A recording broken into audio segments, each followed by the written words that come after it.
নমস্কার বন্ধুরা, আজকের সাসপেন্স স্টোরি চ্যানেলে আপনাদের সকলকে স্বাগত। আমাদের গল্পগুলো আপনাদের যদি ভালো লেগে থাকে তাহলে অবশ্যই আমাদের চ্যানেলটিকে সাবস্ক্রাইব করে আমাদের পাশে থাকবেন। আজকের গল্প বাড়ি, লেখক হেমেন্দ্র কুমার রায়। 5 বছর আগে আমার ভারী অসুখ হয়েছিল। সেই সময়ে রোজই রাত্রে আমি ঠিক একই স্বপ্ন দেখতাম আমি যেন শহরের বাইরে এক পাড়াগাঁয়ে গিয়েছি।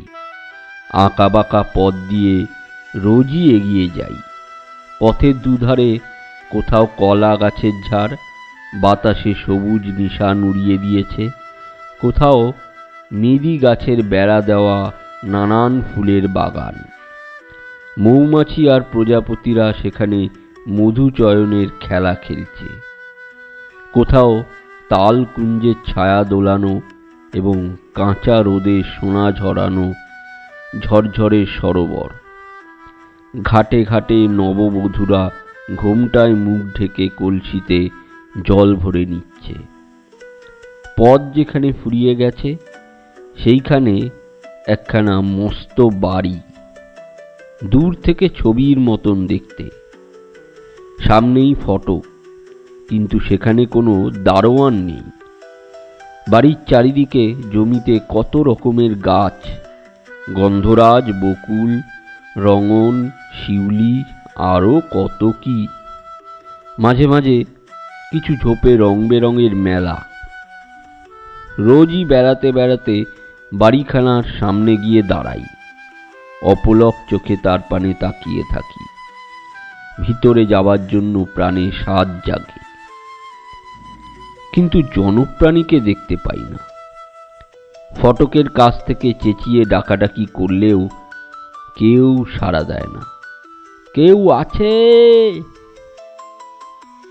পরের বাড়ি না জানিয়ে ভিতরে ঢুকতেও ভরসা হয় না। ফিরে আসি।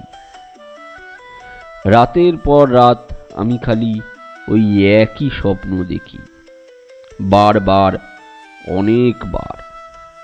ওই একই স্বপ্ন দেখে দেখে আমার মনে দৃঢ় ধারণা হলো যে অজ্ঞাত শৈশবে নিশ্চয়ই কারোর সঙ্গে আমি ওই বাড়িতে গিয়েছিলাম।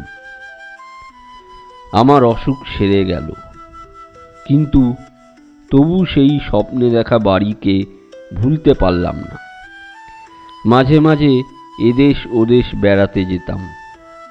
পথে বেরোলেই চারিদিক লক্ষ্য করে দেখতাম স্বপ্নের বাড়ি খুঁজে পাওয়া যায় কি না।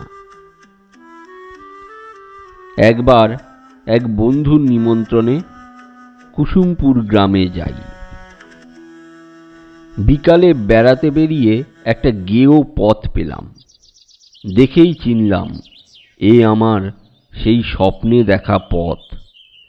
পথের দুধারে সেই কলা গাছের ঝাড়, মেদি গাছের বেড়া দেওয়া বাগান, আলো ছায়া ভরা পুকুর ঘাট। অনেক দিন অদর্শনের পর পুরনো বন্ধুকে দেখলে মনে যে আনন্দের ভাব জাগে, আমারও মনে তেমনি ভাবের ছোঁয়া লাগলো। আঁকা বাঁকা পথের শেষে ছবির মতন সেই বাড়িখানি। তাড়াতাড়ি এগিয়ে ফটকের কাছে গিয়ে দাঁড়ালাম, ডাকাডাকি করতে লাগলাম, কেউ আছো? কেউ আছো?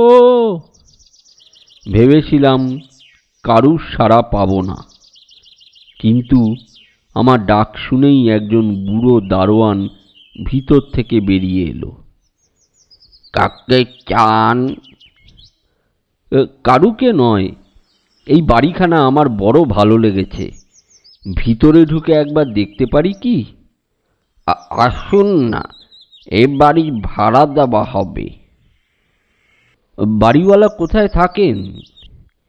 এইখানেই থাকেন, কিন্তু কিছুদিন হলো এ বাড়ি ছেড়ে দিয়েছেন। বলো কি, এমন চমৎকার বাড়ি কেউ ছেড়ে দেয়? ছেড়ে দিতে বাধ্য হয়েছেন। কেন? ভূতের উপদ্রবে। ভূত?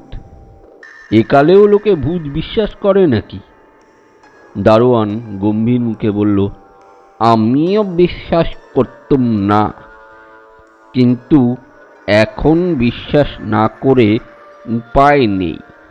যে ভূতটার ভয়ে আমার মনিব এবাড়ি ছেড়েছেন, রাত্রে আমিও তাকে সচক্ষে অনেকবার দেখেছি। তার মুখ আমি ভুলিনি। অবহেলার হাসি এসে বললুম, ডাহা গাঁজাখড়ি গল্প। দারোয়ান বিরক্তভাবে আমার মুখের দিকে তাকালো, বললে, গাঁজাখড়ি গল্প? অন্তত আপনার মুখে এ কথা শোভা পায় না।